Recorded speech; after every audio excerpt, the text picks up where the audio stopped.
The day the aliens arrived was sunny in Washington, D.C.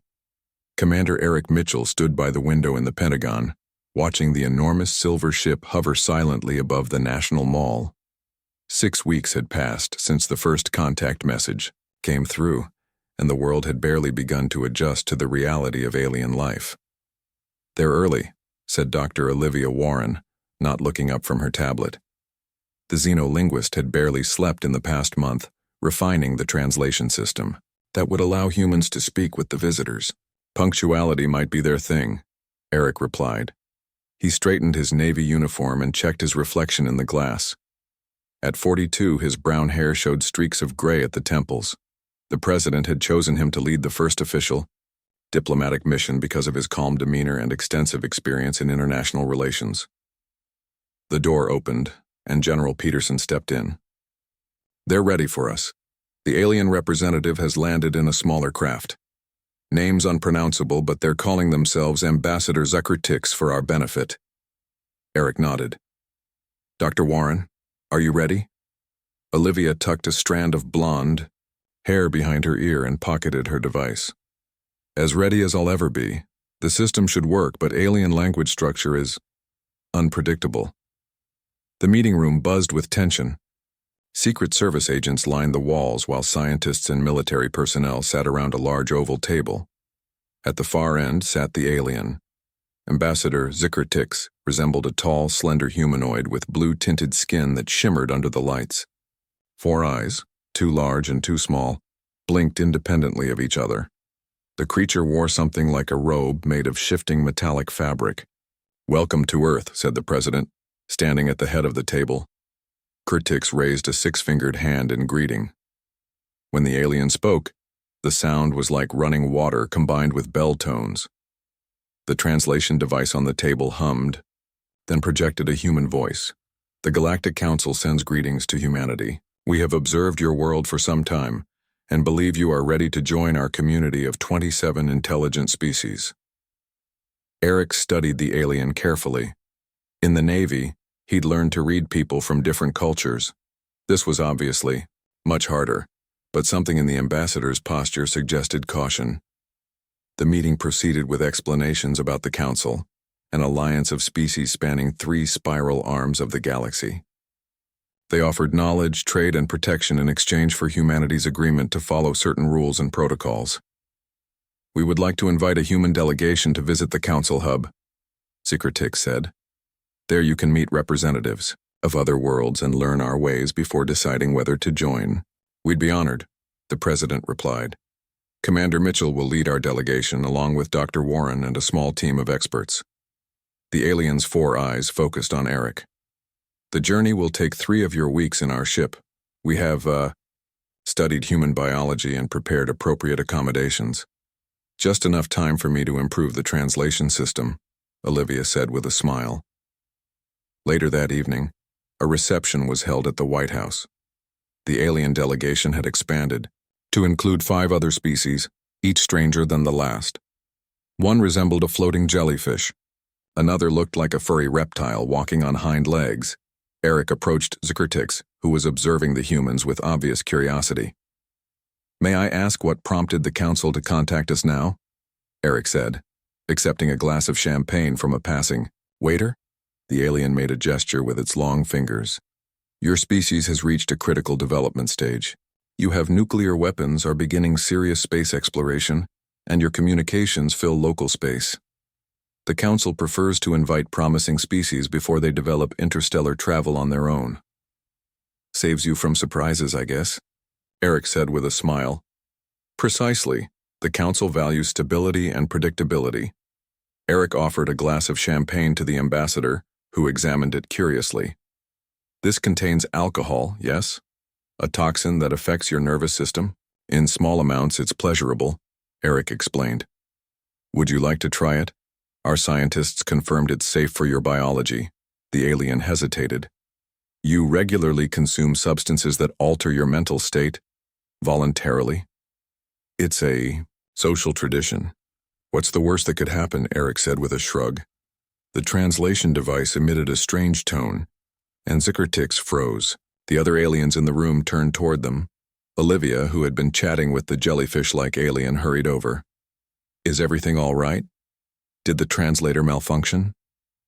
I am... fine, Zikertix said slowly. That phrase you used, Commander, Mitchell, it translates unusually. Which phrase? Eric asked, confused. What's the worst that could happen? The alien's voice sounded troubled. In Council Standard Language, this phrase carries significant, philosophical weight. The reception continued, but Eric noticed the aliens had become more reserved. They whispered among themselves and watched the humans with new interest. The next morning, Eric met with Olivia in her lab. I've been analyzing the translation logs, she said, pointing to her screen. That phrase you used registers differently across alien languages, but consistently causes alarm. In the Arcturian language, that's Zikertix's species, it translates, closest to I challenge fate to harm me. That's not what I meant at all, Eric said. I know. But it seems the concept of casually dismissing potential negative outcomes is deeply disturbing to them. Olivia looked thoughtful. These species may have evolved with different attitudes toward risk. 3 days later, Eric stood on the observation deck of the newly commissioned USS Horizon, Earth's first true interstellar vessel. Built using a combination of human and alien technology, it would serve as humanity's embassy among the stars. Kurtix joined him, staring out at Earth below. Your world has much water, the alien observed. Makes for unpredictable weather, Eric replied. Hurricanes, floods, blizzards, we've learned to adapt. Perhaps that explains much about humans, Skirtix said. Most council species evolved on more stable worlds. Lucky them, Eric said with a smile. Is it luck? Or did unpredictability shape your species into something unusual? The alien's 4 eyes blinked in sequence. The council expected humans to be cautious about joining us.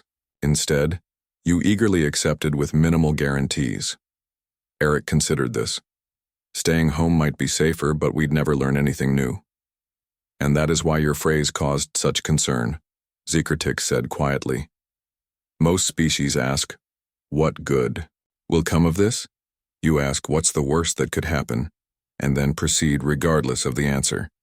As the Earth grew smaller in the viewport, Eric wondered what other cultural surprises awaited them at the Galactic Council.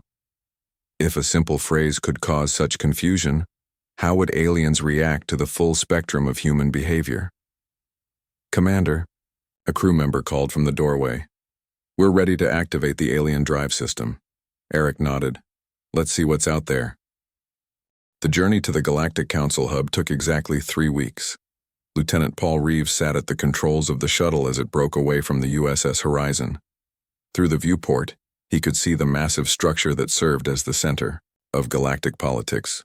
It looked like a giant metal flower with dozens of petals spreading outward, each one hosting different alien species. That is one big space station, Paul said, whistling low. Dr. Samantha Kelly looked up from her data pad. As the expedition's exobiologist, she had spent most of the journey studying the biological profiles of council species. The hub is over 10,000 years old, she said. Some parts were built by species that don't even exist anymore. Commander Mitchell's voice came through the comm system. Lieutenant Reeves, we're receiving docking instructions. They seem very specific. Paul studied the incoming data and frowned. They want us to follow an exact approach vector at constant speed. No deviation allowed. Is that a problem? Mitchell asked. Paul eyed the cluttered space around the station. Hundreds of ships moved in perfect orderly patterns. Not exactly a problem, sir. Just boring. Follow their protocol, Lieutenant, Mitchell ordered, though Paul caught the hint of amusement in his voice. Paul began the approach when a warning alarm flashed on his console. We've got company. 2 ships broke formation and they're on collision course. The alien vessels had appeared from behind one of the station's arms, moving erratically. According to the shuttle's computer, following the Council's strict docking procedure would put them directly in the path of the rogue ships. Council Control is ordering us to maintain course and speed, reported Dr. Warren from her communication station. Paul's hands hovered over the controls. If we do that, we'll have a real close encounter in about 40 seconds. Commander Mitchell appeared behind Paul's seat. What do you recommend, Lieutenant? A quick drop in elevation followed by a hard burn toward that service entry. It'll break their approach protocol but keep us in one piece. Mitchell nodded.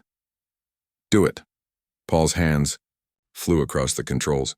The shuttle dipped sharply before accelerating at an angle no one had planned for. Through the viewport, they watched the two damaged ships tumble past their original course. Council control sounds upset, Dr. Warren said, as alien voices chattered through the translator. When they finally docked, a delegation of various aliens waited for them. At the front stood a tall, slender figure composed of shimmering blue light in roughly humanoid shape. Welcome to the hub, the figure said. I am High Counselor Nexus 9, representing the collective consciousness of Rigel. Your arrival was noticed. Mitchell stepped forward. Thank you for the welcome. I apologize for deviating from your approach protocol, but we needed to avoid a collision. Yes, Nexus 9 said, its voice oddly flat through the translator. An unfortunate situation. The proper procedure would have been to maintain course while emergency systems intervened. Paul couldn't help himself. By emergency systems, do you mean the tractor beams that weren't activated until after we changed course? The light being flickered slightly. The systems respond when necessary. Your action was premature. Dr. Kelly stepped forward, changing the subject. Hi, Counselor. I'm fascinated by your physiology. Your species exists as pure energy? We evolved beyond physical form 5 million years ago, Nexus 9 replied. It provides certain advantages in longevity and data processing. The humans were shown to their quarters, a section of the hub modified to match Earth conditions. As they settled in, Paul found himself sharing a common room with Dr. Kelly. Did you notice how they reacted when I changed course? Paul asked. You'd think I'd broken some sacred rule. Samantha nodded thoughtfully. I've been analyzing the biological profiles of council species. Most evolved on worlds with fewer natural disasters than Earth. Their home planets have stable orbits, minimal tectonic activity, and predictable weather, so they never had to learn to react quickly to changing conditions, Paul realized. Exactly. Their evolution rewarded careful planning over quick reflexes. Humans developed in an environment that could kill us at any moment. We're wired differently.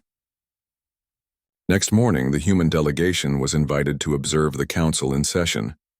They sat in a special visitors gallery overlooking an enormous circular chamber, where dozens of alien representatives discussed matters of galactic importance.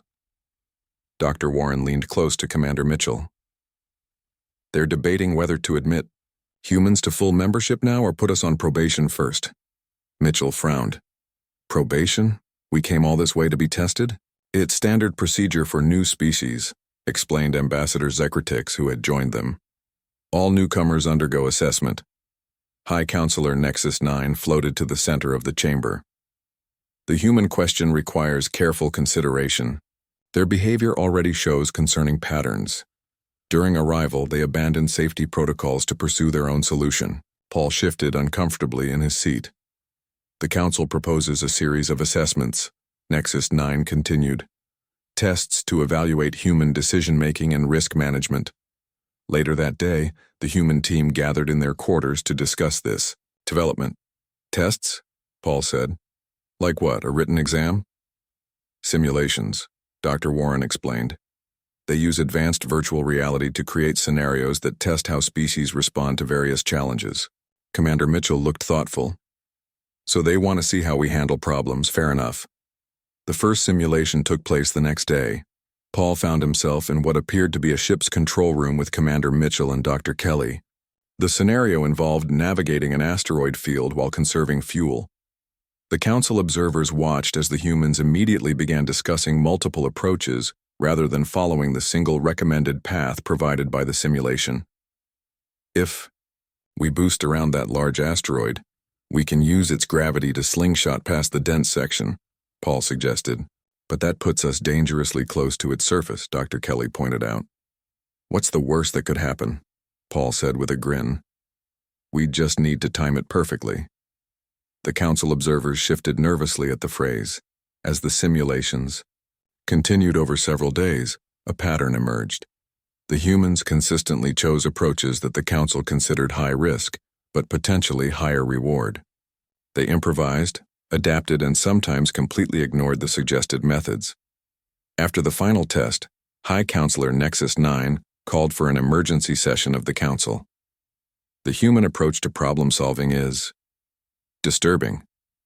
The energy being stated. They routinely select options with higher failure probabilities. But they succeeded in every simulation, pointed out a reptilian counselor. Through methods no sensible species would attempt, Nexus 9 replied. They treat safety protocols as suggestions rather than requirements. As the council debated, a junior officer rushed into the chamber. All four of its arms waved in obvious distress as it approached Nexus 9. Emergency transmission from Proxima Colony, the aide reported. A massive asteroid has been detected on collision course with the planet. Impact in 72 hours. The council erupted in concerned voices as screens displayed the situation. Proxima Colony sat on the border between council space and the mysterious region controlled by the Void Collective. Home to over 3 million beings from various species, its location made it strategically important but difficult to defend. Commander Mitchell leaned forward. The USS Horizon could reach Proxima in 30 hours at maximum speed. High Counselor Nexus 9 turned its glowing form toward the humans. This is a council matter. Your ship lacks the capabilities needed for standard evacuation protocols. Evacuation, Mitchell asked. You're not going to try to save the colony itself? The risk calculation is clear, Nexus 9 replied. We will save what we can. Paul looked at his commander and saw the expression he knew well. The humans had just been handed their first real test in council space, and they weren't about to follow the recommended procedure. Commander Mitchell stood before the council, his face serious. With all due respect, we want to help save Proxima Colony. High Counselor Nexus 9 flickered with what might have been irritation. The situation exceeds safety parameters. The asteroid is too large and the time too short. We will evacuate critical personnel and resources. Let us try, Mitchell insisted. The USS Horizon is closest to Proxima. We can get there in time. Murmurs spread through the council chamber. Ambassador Zikritix stepped forward. Commander, you do not understand. The asteroid is 17 kilometers wide. It cannot be destroyed with available weapons. Who said anything about destroying it? A new voice called from the entrance. Chief Engineer Alan Rodriguez walked into the chamber, followed by Security Officer Nicole Grant. Rodriguez was a stocky man with clever eyes and hands that never seemed to stop moving. Grant walked with the confident stride of someone who had faced danger and won. We have an idea, Rodriguez said, approaching the central display. With your permission? The council reluctantly allowed him to access their system. The asteroid appeared on the main screen. A massive chunk of rock and ice tumbling toward the green and blue planet. We don't need to destroy it, Rodriguez explained. We just need to change its course by a few degrees. My team has been studying your drive technology. If we place modified engine units at these points, he marked 7 spots on the asteroid's surface, we can create enough thrust to alter its trajectory. The alien representative stared at him. That would require precise placement in extremely hazardous conditions, one of them noted. Nicole Grant stepped forward. That's where my security team comes in. We can land on the asteroid and place the engines exactly where needed. High Counselor Nexus 9 glowed brighter. This plan has a probability of success below acceptable parameters. But not zero, Commander, Mitchell pointed out. Meanwhile, your evacuation plan guarantees the loss of the colony itself and most of its people. A new alien entered the chamber. This one was short with greenish skin that seemed to shimmer with small scales. A display identified him as Planetary Governor Vroon of Proxima Colony. My people are preparing for evacuation, but we cannot get everyone off-world in time, Governor Vroon said, his voice trembling. If there is any chance to save our home, the engines would need to be modified significantly. Rodriguez interrupted. We'd need to strip them down to increase thrust, at the cost of stability. That violates safety protocols, Nexus 9 objected. Will it work? Governor Vroon asked Rodriguez directly. The engineer shrugged. It should. The math checks out. But you cannot be certain? Rodriguez grinned. What's the worst that could happen? The Idrir council chamber went silent. Governor Vroon looked from the humans to the council and back again. I accept the human offer of assistance, he announced. Despite the council's objections, the USS Horizon departed for Proxima Colony within the hour. On the bridge, Commander Mitchell watched his crew prepare for their mission. They had less than 30 hours to save 3 million lives. Engineering reports the engine modifications are underway, Lieutenant Reeves said from his station. Rodriguez says they'll be ready by the time we arrive. Mitchell nodded. And Grant's team? Training, in the holodeck. They're practicing asteroid landing procedures. In engineering, Rodriguez worked frantically, surrounded by dismantled engine parts. The ship's normal engines were untouched, but 7 smaller auxiliary units had been completely rebuilt. These need to be 50% more powerful, but only need to last for 6 hours, he explained to a curious alien engineer who had chosen to stay aboard. We're removing all the safety redundancies and overclocking the core. This would never be approved under council guidelines, the alien said, watching in fascination. Rodriguez laughed. Good thing we're not asking for approval. In the ship's gym, Nicole Grant led her team through practice drills. 6 men and women moved in perfect coordination, rehearsing the movements they would need to secure the engine units to the asteroid's surface. We'll have limited time, Grant reminded them. The asteroid's rotation gives us a 90-minute window when all placement points will be accessible. Miss that window, and we're looking at an 8-hour delay. Which we don't have, one of her team noted. Exactly, so we get it right the first time. The USS Horizon reached Proxima space with 12 hours to spare. The asteroid loomed large on their view screens, a massive chunk of rock and ice tumbling toward the inhabited planet. Rodriguez stared at the readings. It's bigger than we thought. We'll need to adjust the placement points. Governor Vroon met them in orbit around his world. His eyes were large and worried as he spoke with Commander Mitchell. Most council ships have already departed with our databases and historical artifacts, he said bitterly. They've written off everything else. We haven't, Mitchell assured him. Nearby, several council observer ships maintained a safe distance. They had refused to assist in the human plan, but stayed to document what they clearly expected to be a failure. The modified engines are ready, Rodriguez reported. They'll burn hot and fast, but they should generate enough thrust. Grant's team loaded the engines onto 3 shuttles. Each one looked like a simplified version of the ship's main drive, stripped down to essential components and reinforced. For the mission, remember your training, Grant told her team. Secure the units, activate the remote trigger, and get clear. No heroes today. As the shuttles launched toward the asteroid, Commander Mitchell paced the bridge. How long until they're in position? 43 minutes to reach the asteroid, Lieutenant Reeves answered. Then about 30 minutes to place each engine. The council observers transmitted a message. Evacuation ships can still retrieve your crew. Final opportunity to withdraw. Mitchell ignored them. The shuttles landed on the asteroid's dark surface. Grant led her team out, secured by tethers and magnetic boots. They moved carefully across the uneven ground, carrying the first engine unit. Position 1 locked, Grant reported after they secured it. Moving to position 2. Rodriguez monitored from the ship. All readings nominal. The first unit is stable. 1 by 1, the engines were placed across the asteroid's surface. With each successful placement, the tension on the bridge eased slightly. Governor Vroon watched in silence, his scaled skin changing colors with his emotions. Final unit in place, Grant reported. All teams returning to shuttles. Cutting it close, Rodriguez muttered. We're down to 7 hours before impact. Once the shuttles were safely back aboard the Horizon, Rodriguez activated the remote trigger. On the asteroid's surface, 7 engines flared to life simultaneously, their combined thrust creating a small but growing push against the massive rock's momentum. It's working, Rodriguez said, watching the numbers on his display. Course is changing by 0.03 degrees, 0.05, 0.08. Is that enough? Governor Vroon asked anxiously. We need at least 0.4 degrees to miss your planet, Rodriguez explained.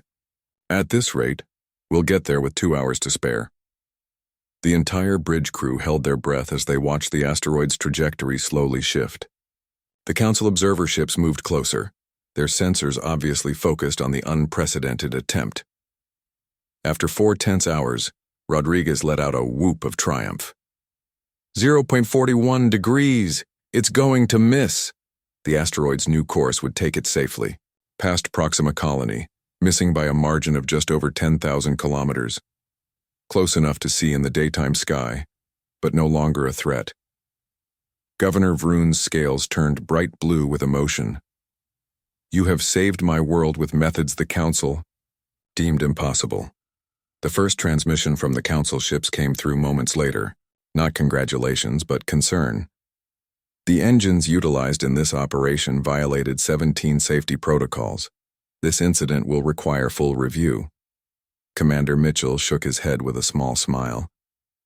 You're welcome, he said to the screen.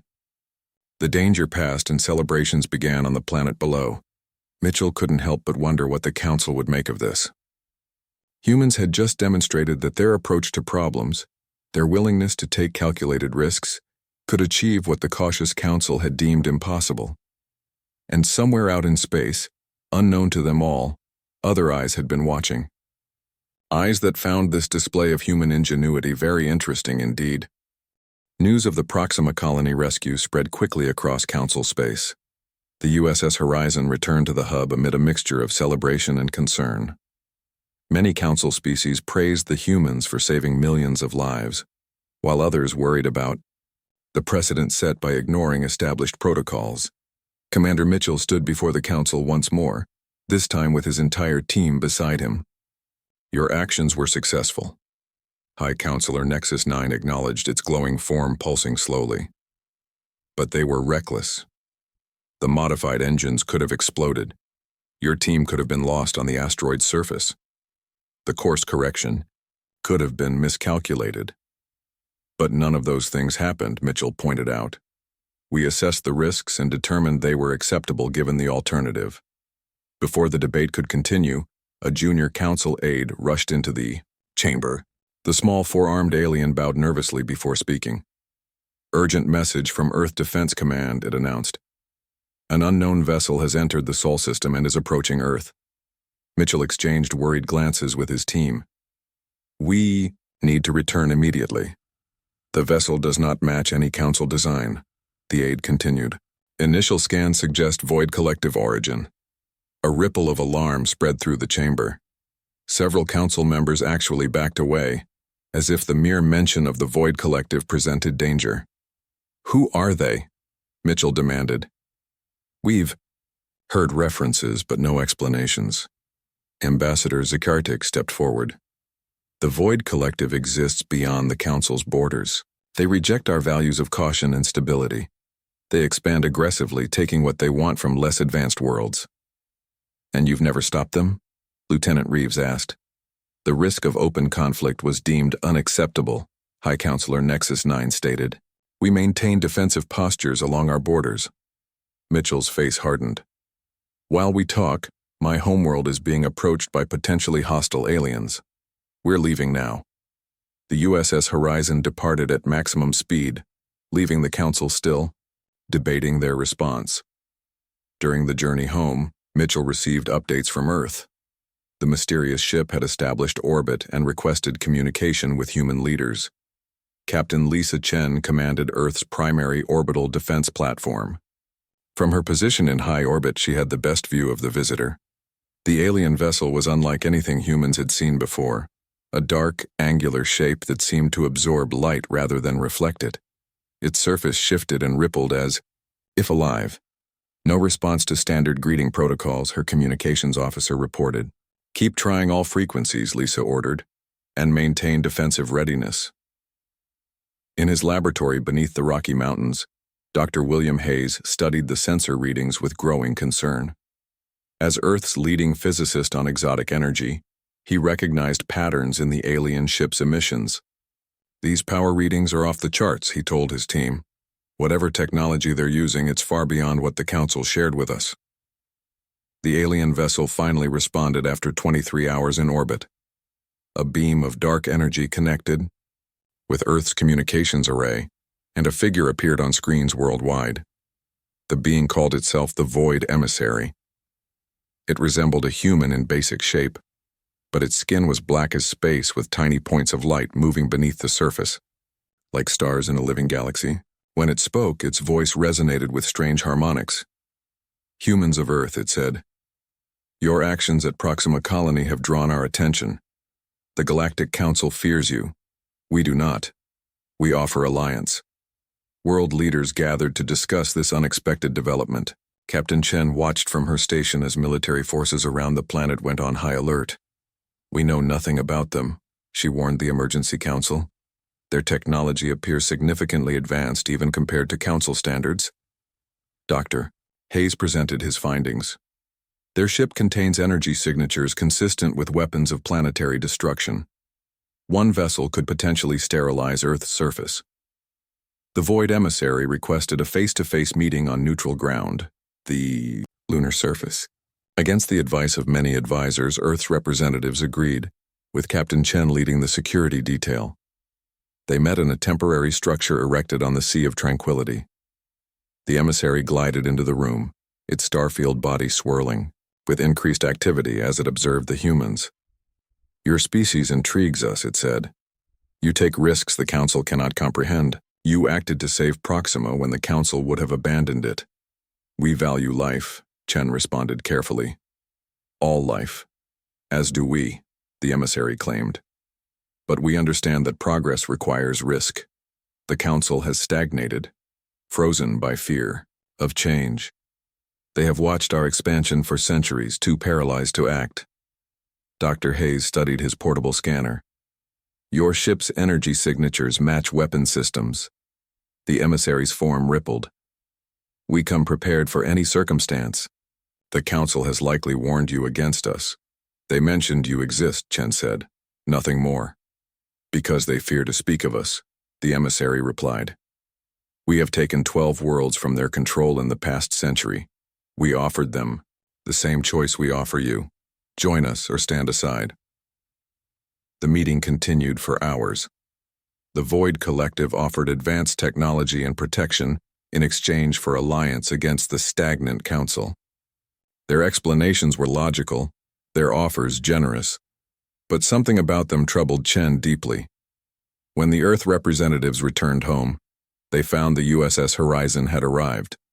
Commander Mitchell met with Chen and Hayes immediately. "The Council is terrified of them," Mitchell explained.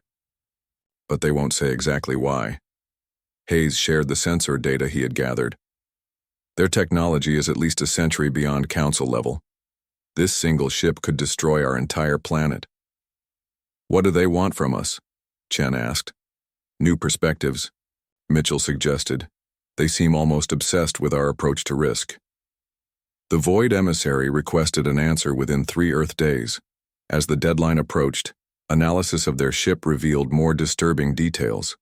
Hidden weapon systems, energy signatures suggesting dimensional manipulation capabilities, and evidence of biological agents in containment. Earth's leaders gathered one final time. The Void Emissary waited in orbit, its ship now joined by 2 smaller vessels of similar design. "We have 3 options," Captain Chen summarized. "Accept their alliance, reject it and hope they leave peacefully, or reject it and prepare for conflict." "The Council won't help us," Mitchell added. "They're too afraid." "Based on what we've learned about the Void Collective," Hayes said, "they've conquered or destroyed dozens of civilizations. Their offer of alliance to those worlds was the same as what they're offering us. Those who accepted became subservient. Those who refused were eliminated." When the Void Emissary appeared on screen for their answer, Captain Chen stood front and center. "We appreciate your interest in Earth," she began diplomatically, "but we must decline your offer of alliance. We prefer to maintain our independence and developing relationship with the Galactic Council." The emissary's starfield body darkened. This is unfortunate. You show promise, unlike the Council species. Reconsider or face consequences. Are you threatening Earth? Chen asked directly. I am stating reality, the emissary replied. Your defenses cannot stand against us. The Council will not protect you. Your choice is simple. Join us or be removed. Chen looked straight at the cosmic being. And what's the worst that could happen if we refuse? The emissary's form froze, the swirling stars within its body suddenly still. For several seconds, it made no response. When it spoke again, its voice carried a note of uncertainty that hadn't been there before. You would challenge us, knowing our capabilities? We're just asking a question, Chen replied calmly. What's the worst that could happen? Without another word, the transmission ended. Within hours, the 3 void ships retreated from Earth orbit and disappeared into deep space. That was unexpected, Hayes said, staring at the monitor showing the empty space where the ships had been. They seemed genuinely startled by your question, Mitchell noted. Just like the Council was. Captain Chen studied the sensor logs. They didn't leave because they were afraid of us. They left because they needed to report this. We haven't seen the last of them. As if confirming her words, a transmission arrived. From the Galactic Council, High Counselor Nexus 9 requested an urgent meeting with Earth's representatives. The message contained only 6 words. The Void Collective is coming back. The emergency meeting took place on Earth rather than the Council hub. High Counselor Nexus 9 arrived along with representatives from 12 Council species. Admiral Jack Morrison, recently promoted to command Earth's growing defense fleet, welcomed them to the underwater base in the Pacific Ocean. The Void Collective has assembled a fleet, Nexus 9 announced without preamble. 37 ships, including 3 planet killers. They will reach your solar system in 14 days. And now you're concerned about us? Admiral Morrison asked. He was older than Commander Mitchell, with gray hair and deep lines around his eyes from years of difficult decisions. Your species has triggered something unprecedented, Nexus 9 replied. The collective usually conquers or destroys. They rarely retreat, even temporarily. Dr. Karen Phillips entered the room, carrying data tablets for everyone present. As Earth's leading scientist on hybrid human-alien technology, she had spent months integrating Council knowledge with human innovation. We've analyzed all data on Void Collective encounters, she said. They rely on superior technology and psychological intimidation. No one has successfully resisted them because no one has tried. The risk, began Nexus 9. We know about risk, Morrison interrupted. But sometimes the bigger risk is doing nothing. In the following days, Earth prepared for war. Council ships arrived in small numbers, not as a fighting force but as observers and advisors. Most Council species still refuse direct involvement, fearing extinction if they challenged the Void. On the 8th day of preparation, an ancient Council ship arrived. From it emerged Grand Arbiter Xylox, a being so old that most Council members had never seen him in person. His body resembled a tall, thin human with skin like paper and eyes that held centuries of memory. I have observed your preparations, Xylox told Morrison and Phillips as they showed him the defense plans. You intend to fight despite knowing their superior capabilities. We do, Morrison confirmed. Fascinating, Xylox said, his ancient voice soft but clear. May I ask why? Dr. Phillips looked up from her work. Because surrender means losing who we are. And what's the worst that could happen if we fight? We lose anyway, but on our terms. Xylox went very still. That phrase, it has appeared in every report about humans. Do you understand what it means to other species? We've gathered it causes distress, Morrison said, but not why. The ancient being nodded slowly. In the oldest language of the galaxy, the closest translation would be, I challenge fate itself. Such a concept terrifies most Council species. And the Void Collective? Phillips asked. They believe fate cannot be challenged, only accepted. Your phrase suggests a fundamental rejection of their worldview. Xylox continued. Council species evolved away from risk-taking after nearly destroying themselves. The void embraces destruction as inevitable, but humans, he studied them with new interest. You acknowledge risks while believing they can be overcome. You stand between two extremes. Will the Council help us? Morrison asked directly. Not officially, Xylox replied. But I have spoken with certain species. Some younger Council members may join you. True to his word, ships began arriving from 7 Council species. Not their main fleets, but enough to show support. Governor Vroon personally led 3 vessels from Proxima Colony, declaring, "Humans saved us. We will stand with them." When the Void Fleet appeared at the edge of the solar system, they found not just Earth's defenses, but a small coalition of human and alien ships. Admiral Morrison addressed the combined forces from the bridge of his flagship. "We are outnumbered," he acknowledged, "but we have something the Void doesn't expect: allies who believe that fate can be challenged." Dr. Phillips had worked day and night to develop new defensive systems. "The Void technology is advanced but predictable," she explained. "They rely on overwhelming force rather than adaptability." The Void commander opened communications. Unlike the emissary, this being appeared as a swirling void with a voice that seemed to come from everywhere at once. "Your resistance is noted," it stated. "Final opportunity to surrender and serve the collective." "We respectfully decline," Admiral Morrison replied. "You have gathered allies," the Void commander observed. "It will not matter.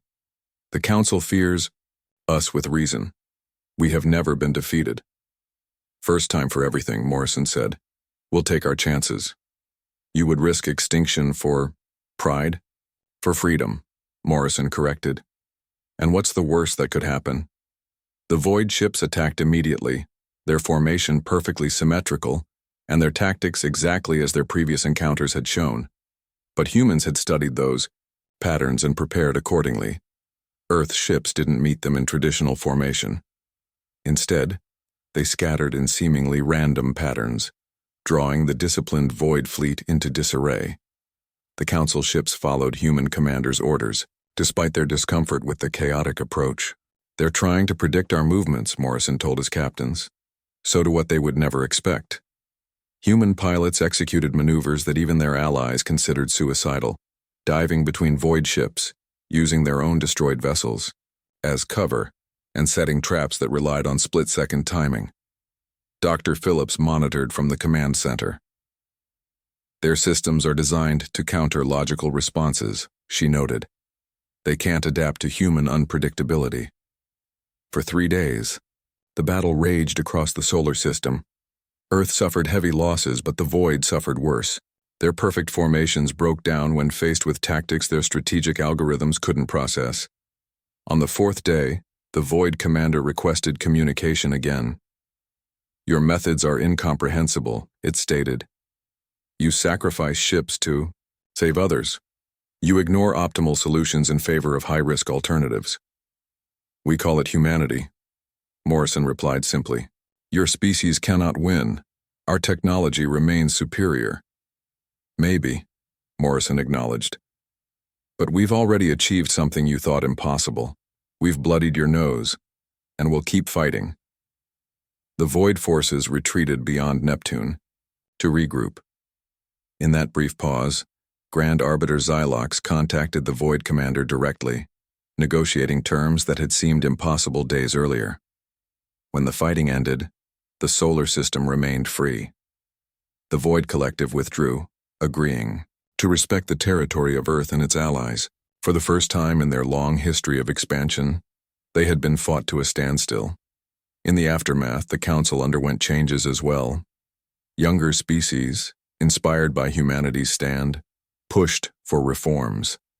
The rigid protocols that had nearly doomed Proxima Colony were re-examined. 6 months later, Admiral Morrison welcomed the first class of alien cadets to Earth's Space Academy. Among them were representatives from both Council worlds and former Void territories seeking a new path. "You're here because your people saw something in humanity worth learning," Morrison told them. "Not our technology or our strength, but our perspective." He looked out at the diverse faces before him, some human, some with scales or extra limbs or glowing skin. We faced two philosophies, he continued, one that feared risk too much, and one that embraced destruction too easily. Humanity stands between these extremes. We see risk clearly, but we also believe we can overcome it. In the audience, Grand Arbiter Xylox nodded in approval. So as you begin your training, Morrison concluded with a smile, remember to ask yourselves, what humans always ask when facing the unknown, what's the worst that could happen?